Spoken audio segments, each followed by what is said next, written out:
پہنچ گئے میدان کربلا میں. میدان کربلا میں پہنچنے کے بعد کافی ان سے کہا گیا کہ یزید کے ہاتھ پہ بیعت کر لو, بس یزید کے سسٹم کو ایکسپٹ کر لو. ہاتھ پہ بیعت کرنا ہے مطلب سسٹم ایکسپٹ کرنا ہے, سسٹم ایکسپٹ کر لو. امام عالی مقام نے کہا کہ نہیں کرتا, نہیں کر لو, نہیں کرتا, نہیں کریں گے تو پریشانیاں ہوں گے, پریشانیاں منظور ہے, نہیں کرتا, نہیں کرتا. جنگ کے لیے تیار ہو جاؤ, جنگ کی تو تیاری ہے نہیں, جنگ کے لیے تو آئے نہیں, جنگ کی تو کوئی تیاری نہیں ہے جی. سسٹم مان لو, نہیں مانتے, مارے جا سکتے ہیں, مرنے تیار ہے. کہے نہیں ایسا نہیں, ان کو توڑنا پڑے گا, ان کو توڑنا پڑے گا. دیکھو مار دینا آدمی کو جیت نہیں ہوتی ہے, آدمی کو جھکانا پڑتا ہے, جھکانا ایکسپٹ کرنے کے لیے, ایکسپٹ کرنا. یعنی ان کا یہ تھا کہ امام حسین مان لے یہ سسٹم کو, یہ سسٹم کو امام حسین علیہ السلام مان لینا. اور اگر امام حسین علیہ السلام مان لیے تو قیامت تک کے لیے یہ سارے اللیگل اور غیر قانونی اور فحاشی اور بدماشی کے سارے کام اسلامی حساب سے لیگل ہو جاتے, کیونکہ حضور صلی اللہ علیہ وسلم نے فرمایا کہ میرے بعد ہدایت کے لیے اہل بیت کو دیکھنا, اور اہل بیت کے پنجتن پاک میں آخری امام امام حسین علیہ السلام. اور شیطان اپنی پوری طاقت یزید کے ساتھ لگایا ہوا ہے اسلام کو ڈیمولش کرنے کے لیے, اسلام کو منہدم کرنے کے لیے, کہ آج حسین کو جھکا دو, کیونکہ اگر حسین زمین پہ نہیں رہے تو پھر اسلام کو توڑنے کا موقع نہیں ملے گا, اسلام کو توڑنے کا موقع نہیں ملے گا. کیونکہ کوئی ذات ایسی بچے گی نہیں جو گناہ کو ایکسپٹ کر لیے تو اسلام چینج ہو جائے. ذات تو صرف پنجتن کے ہے, یہ پنجتن کے آخری 5ویں امام سیدنا امام حسین بچے ہوئے ہیں. ان سے غلط سسٹم کو ایز اے اسلامک سسٹم منوانا ضروری ہے.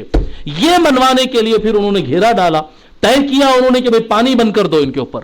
خود تو شاید پیاس برداشت کر لیں گے, لیکن چھوٹے چھوٹے بچوں کی جب رونے کی آواز بند ہو جائے گی نا پیاس کی وجہ سے, کہ بچے کا منہ تو کھل رہا ہے رونے کے لیے لیکن آواز نہیں نکل رہی ہے, جب یہ حالت ہوگی تو خود بخود گھٹنوں پر آ جائیں گے. تو ان کو تو گھٹنوں پہ لانا ہے.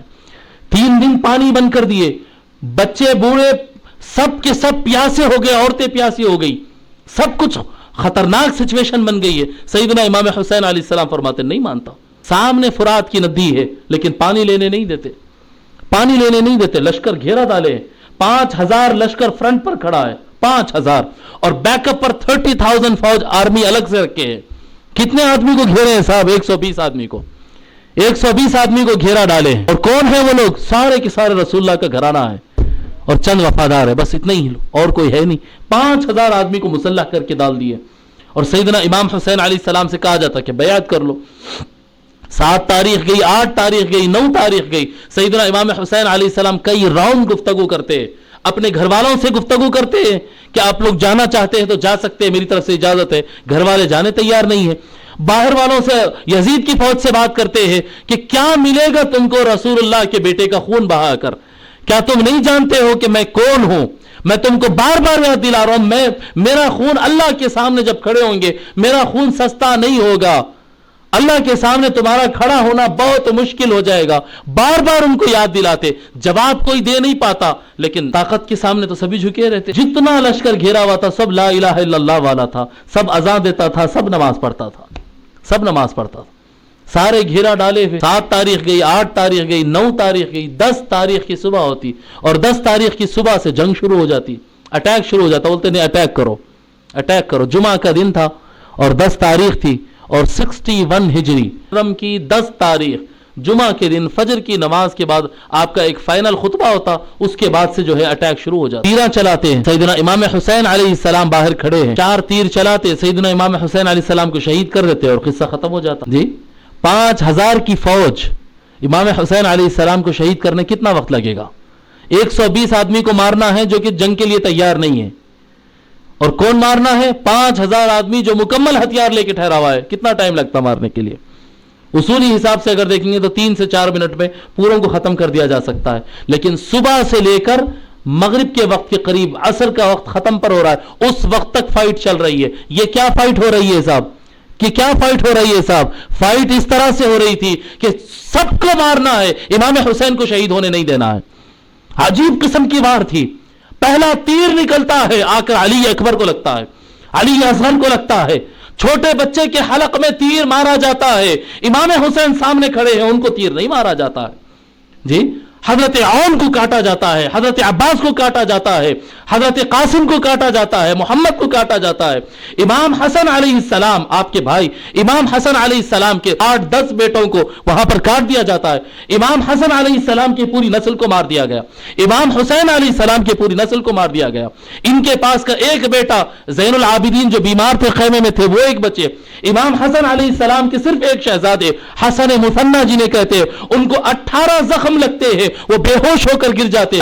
ان کے ماموں وغیرہ ہوتے, وہ بچے بے ہوشی کی حالت میں حسن مثنی کو اٹھا کر کسی طرح سے نکلنے میں کامیاب ہوتے.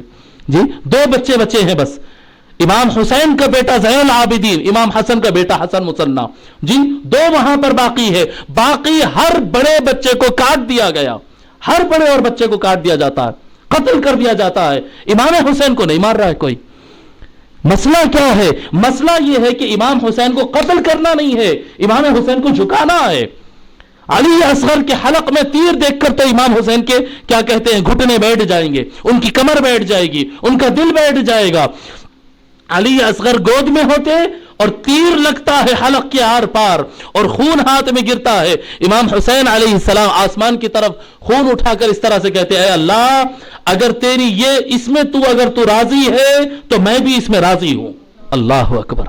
اسلام بچانے کے لیے اہل بیت کا اگر خون بہنا ہے تو علی اصغر کا خون بہنا قبول ہے, عون کا خون بہنا قبول ہے, ابو بکر کا خون بہنا قبول ہے, عبد الرحمن کا خون بہنا قبول ہے, عباس کا خون بہنا قبول ہے, محمد کا, قاسم کا, یہ سارے خون بہ رہے ہیں سامنے, یہ ساروں کے خون بہ رہے ہیں.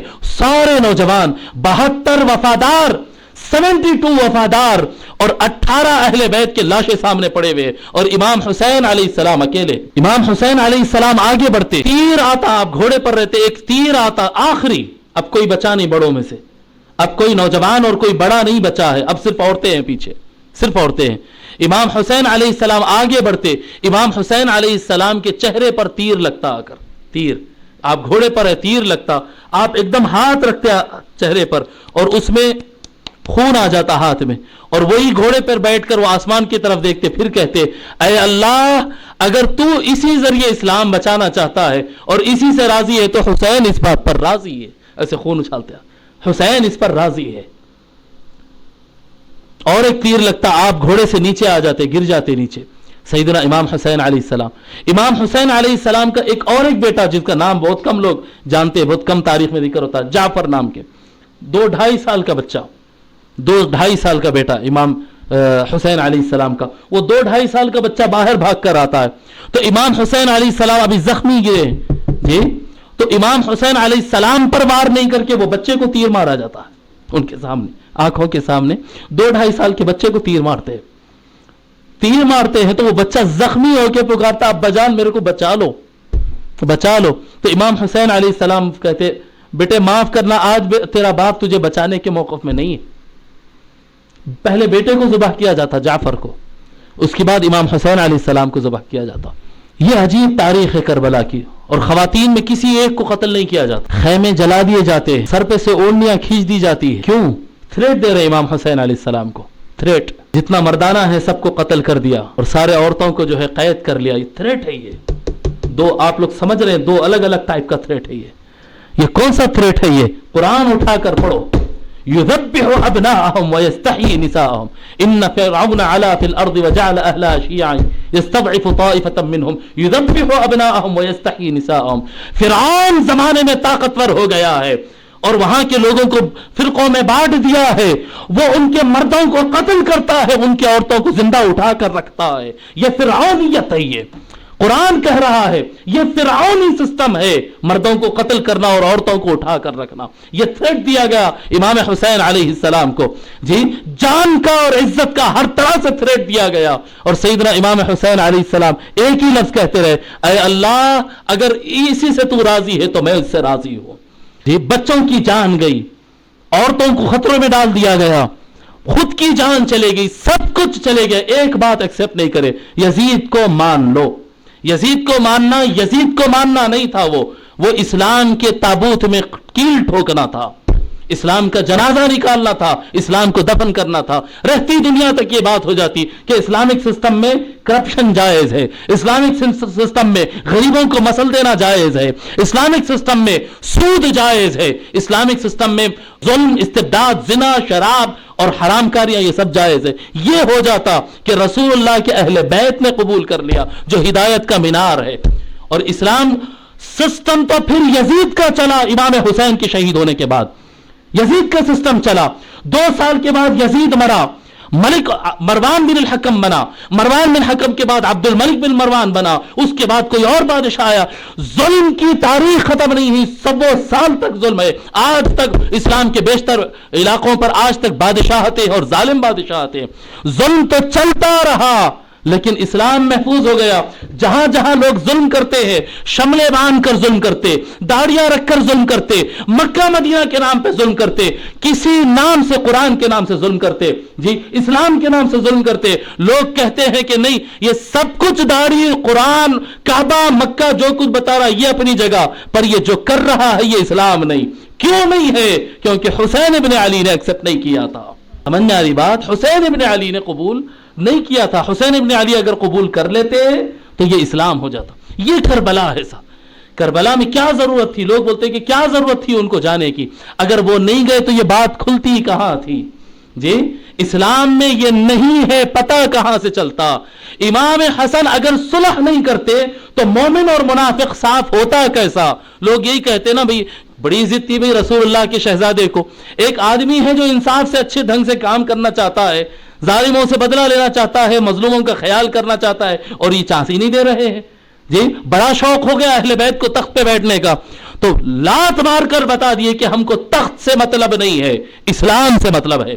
Islamic system, Islamic political system, Islamic religious system, Islamic systems کو بچانے کے لیے ہم جدوجہد کر رہے تھے. اگر تم کو لگتا ہے کہ وہ صحیح کریں گے تو دیکھ لو، وہاں پر اہل بیت کی شان کی تحفظ بھی ہو گئی. دنیا کے سامنے منافق بھی کھل کر آ گئے اور دنیا کو پتا چل گیا کہ ہر نماز پڑھنے والا سچا مومن نہیں، منافق بھی ہو سکتا ہے. ہر ایمان کا دعویٰ کرنے والا ایمان والا ہوتا نہیں ہے. کچھ ایمان کے دعویٰ کرنے والے ہوتے ہیں اور کچھ ایمان حقیقت میں رکھتے ہیں. یہ دعویٰ کرتے تھے ایمان کا، اسلام کا، نماز کا، روزے کا، کتاب کا، سنت کا. خلفائے راشدین کی باتیں بڑی بڑی کرتے تھے لیکن ان کے دلوں میں سانپ تھے، گیدڑ اور بھیڑیے ان کے دلوں کے اندر چھپے ہوئے تھے، جو کہ سیدنا امام حسن علیہ السلام کے اگریمنٹ سے صاف ہوا اور سیدنا امام حسین علیہ السلام کی شہادت سے صاف ہو گیا کہ جو اسلام رسول اللہ نے دیا ہے وہی اسلام ہے. اس کے بعد کوئی اور الگ سے موڈیفیکیشن کے ساتھ کوئی اسلام کو رسول اللہ کے خانوادے نے قبول نہیں کیا ہے. اور رسول اللہ کی وفات کے بعد قیامت تک کے لیے ہدایت اگر ہے تو قرآن اور اہل بیت سے ہے. دیکھو اہل بیت نے یہ سسٹم کو قبول نہیں کیا ہے. اگرچہ حکومت مروان کی چلی، اگرچہ حکومت یزید کی چلی، اس کے بعد غصے میں آ گیا، پاگل ہو گیا یزید، پاگل ہو گیا. اس کے بعد یزید مدینے پہ اٹیک کروا دیا، پورا مدینہ جلوا دیا، قتل عام کروا دیا مکے کے مدینے کے اندر. اس کے بعد مکے پہ اٹیک کروا دیا، مکے پہ آگ برسوا دیا. یہ کیا ہے؟ یہ باولا پن ہے، یہ آؤٹ آف کنٹرول ہو جانا جس کو کہتے ہیں. یہ پاگل پن، ایک پاگل اونٹ جیسا ادھر ادھر لات مارتا ہے، یہ پاگل جیسا ہو گیا یزید. اس کے بعد مر گیا، وہ سب کچھ ہو گیا لیکن اسلام تو محفوظ ہو گیا، اسلام محفوظ ہو گیا. یہ کربلا ہے اور یہ کربلا ہے اور یہ کربلا کو سمجھنا. یہ اگر آپ کو بات سمجھ میں آئی تو پھر اس سے آپ کو سمجھ میں آتا ہے کہ اسلام زندہ ہوتا ہے ہر کربلا کے بعد. اسلام زندہ ہوتا ہے کربلا کے